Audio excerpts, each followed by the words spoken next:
Mag-i-stencil lang ako. Mag-uumpisa na ako mag-stencil. Nakuha ko na lahat yung printout ni Sir. Yung unang-unang napili ni Sir is ito. Ano pala to ha? Magko-cover up kami. Marami naman na rin nakagawa nito. Magagaling din yung kuha-kuha yung image. Medyo parang bitin. Bitin na yan. Ito. Itong sukat na to, parang naging parang pambraso ko lang. Yan. Pag na-fold, yan. Pag nalapat sa balat. Si Sir medyo may, kalakihan yung braso niya. Hindi katulad na sa akin, manipis eh. Sayang. Ang mangyayari kasi, pagka ito, kinat out ko na, ito na lang makukuha naman dyan. Magkakaroon ng space na halos kalahating dangkal. So, sayang yun. Diba? Sayang yung space ng balat na yun. Kaya, sabi ko, Sir, adjust mo na lang ulit. So, kinabukasan, bumalik si Sir, nakapag-print out naman siya ng ganito. So, makikita nyo yung comparison ng lapad. Ayun nga lang, sa sumunod na print out, medyo dumami yung details, dumami yung elements.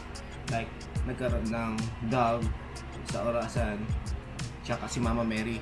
So, nanghinayang ulit ako, in-explain ko kay Sir na sayang, maliliit yung portrait, tas para nagkumpulan siya sa isang braso. Mapupunta lang si Mama Mary sa likod, then yung dog andito sa taas, tapos magkukupulan lang talaga literal. Ang tato pag tumagal, di parang magano yan parang mag-aano yung ink, yung kakalat sa loob ng balat. Portrait to, yung mga buhok, yan ganyan. Pagka tumagal yung tato, magkukumpulan lang to, sayang lang, di ba?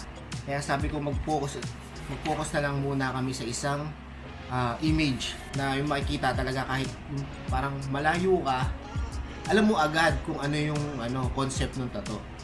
Ito na nga, ito yan. Si Jesus, nag-iisa, our Savior. Yan. So ayan, dito lalapat yung cover up niya na Polynesian band dito na gawa lang ata ng tropa ni Sir. Ayusin natin yung tattoo. Then yun nga, bilang artist, magsasuggest ka dito sa client. Hindi kung ano yung sinabi nila na gusto nila, ayun yung gagawin mo. Nagbabayad naman sila, di ba? Hard-earned money nga. Isa pa, ang tattoo, permanente. Mahalin mo yun, ginagawa mo. In time, pagka nagustuhan nila yung gawa mo, sila yung magdadala ng client sa'yo. Tsaka, pagka humingi ng discount, bigyan, di ba? Lalo para sa mga nag-uumpisa na okay lang yun na mababa lang yung bigay. Kasi at the same time, napapractice ka, yung binabayad nila, pambili mo na lang ng gamit. Huwag mo nang anuhan ng sama ng loob na ganito lang yung binayad. 700. Pambili mo ng panggamit mo sa susunod na client na 3 or minimal. Tumatagal, naiipon mo yung gamit mo, magkakaroon ka ng gamit, magagamit mo sa susunod pang client. Di ba? Ganun lang. Yung cycle isa lang yung na-print ni Sir neto. Ang gagawin ko na lang, so yun, ito na lang gagawin kong reference maliit. Ito nga i-stencil natin kasi para habang nagtatato may titignan ka details, image, ito yung susundin. Practice lang ng practice. Ako hindi naman ako magaling na talagang sasabihin magaling. Araw-araw natututo. Hindi yung pagka hawak mo ng machine magaling ka agad. Kahit naman yung magagaling, nag-umpisa sa pag-aaral, di ba? Pinanganak ba na magaling yun? Dapat to, kahapon namin din pala nagawa. Nag-birthday si Sir. Pinayaan ko na lang muna na mag-celebrate siya ng birthday niya. So, sino ba naman tayo na e-epal sa birthday niya, di ba? Na yung happenings uudutan pa natin na iupo natin siya sa session. Kasi nga rin, uuwi si Sir sa Kabisayaan. So, tatanong natin kung saan siya sa Bisaya. And kung ano yun, kamusta ng Bisaya, yung words ng Bisaya sa kanila. Okay, nag-stencil na tayo. Ako hindi ko naman kukuha rin lahat ng details Hindi na kailangan kunin. Lalo yung mga mababaw lang.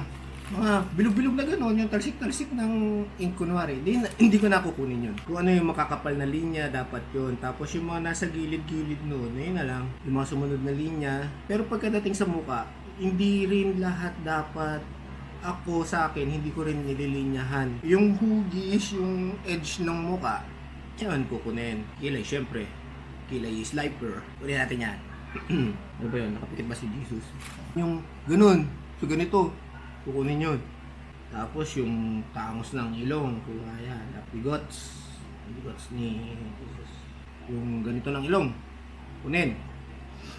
Ay ganito. Tsaka yung ganito, yung yung shade dito.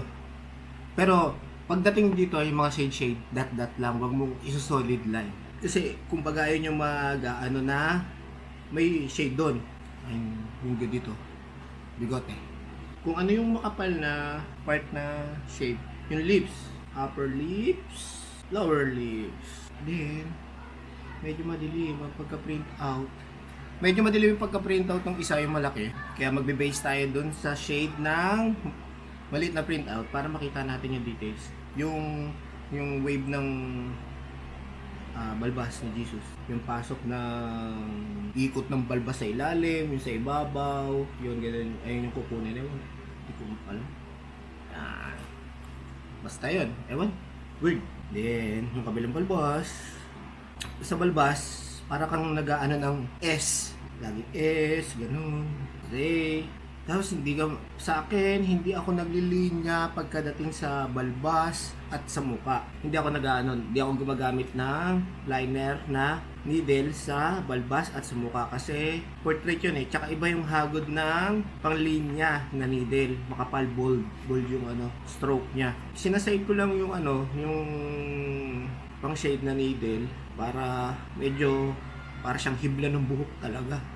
Lalo pagdating doon sa mga mga hibla-hibla. Ayun yung lubog ng pisngi, kukunin mo din. Ayun, tuldok-tuldok. Yung dito, yung lalim dito. Yung kilay, ginaganon-ganon ko. Yung pag-stencil.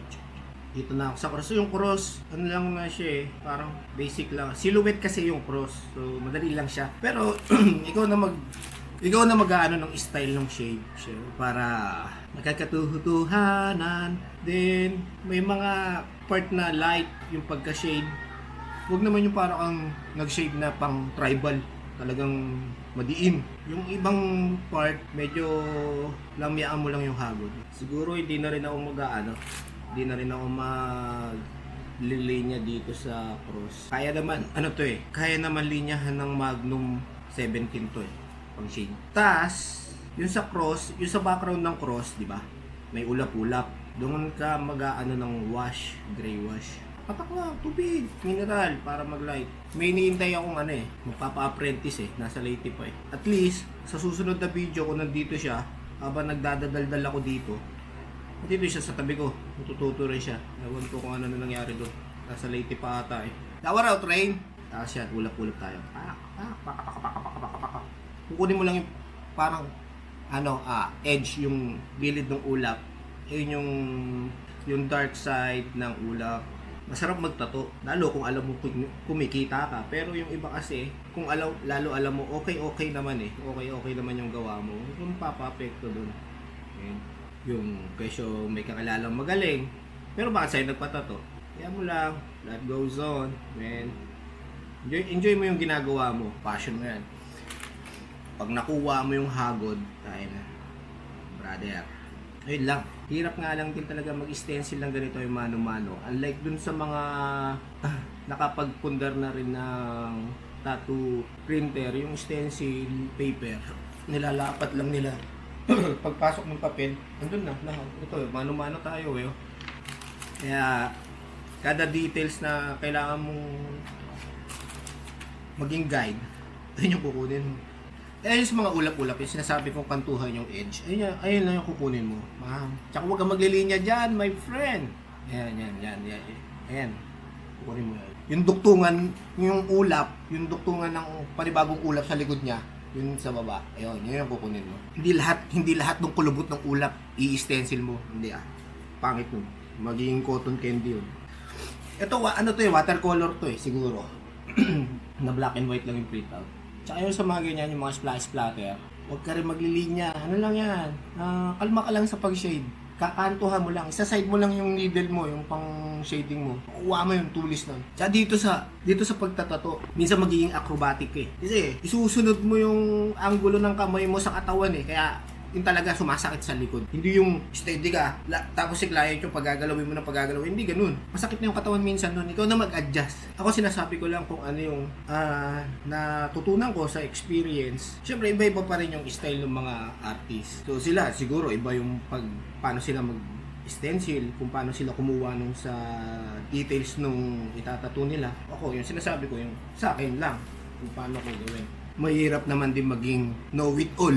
Sa pagtatato pa, huwag yung parang nagmamadali ka yung may oras kang hinahabol, lalo kung nasa bahay ka. Namnamin mo yung hagod. Aralin mo kung sa inyo may mali ka, tas kung ano, paano mo pa ba papaayos yung shading. Uupuan mo yun. Hindi yung, para kang may hahabulin na client na susunod. Hindi ganun. Sa mga baguhan nga rin ng mga tropa natin, kalmahan mo lang. Huwag ka masyado magsiset ng malaki. Malit-liit lang muna.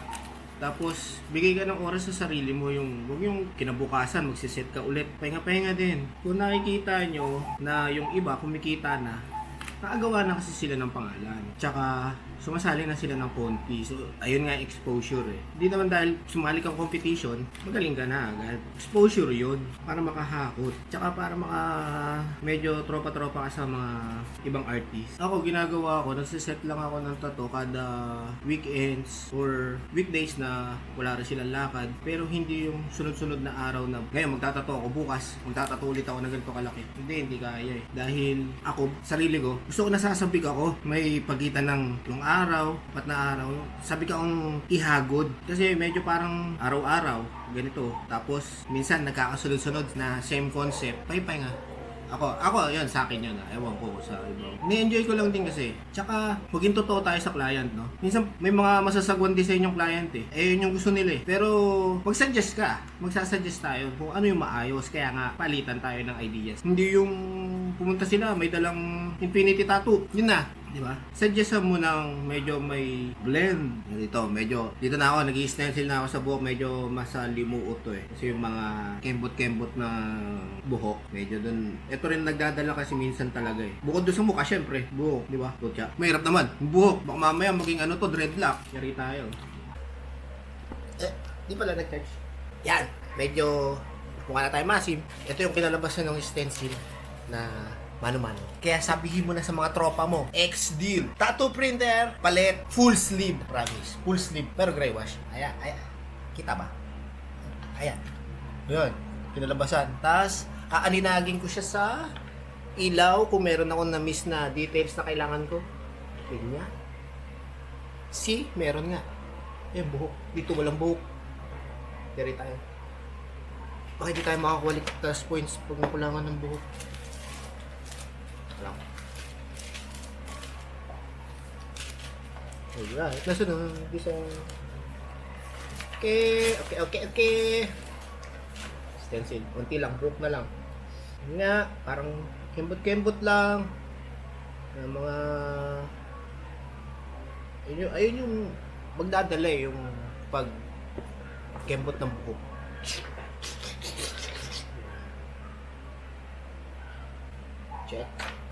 Check. Kulang ng splatter.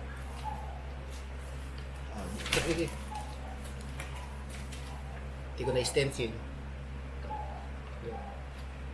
Baka pag hindi ko nasama yon, hindi ako mabayaran ng buo ni sir.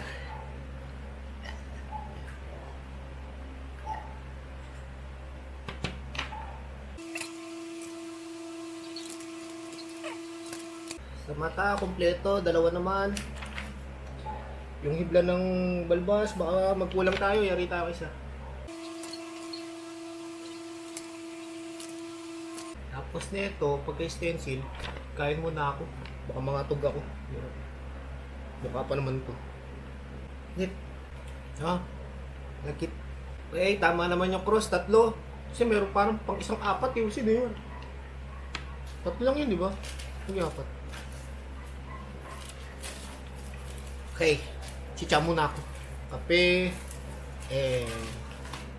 rock and roll.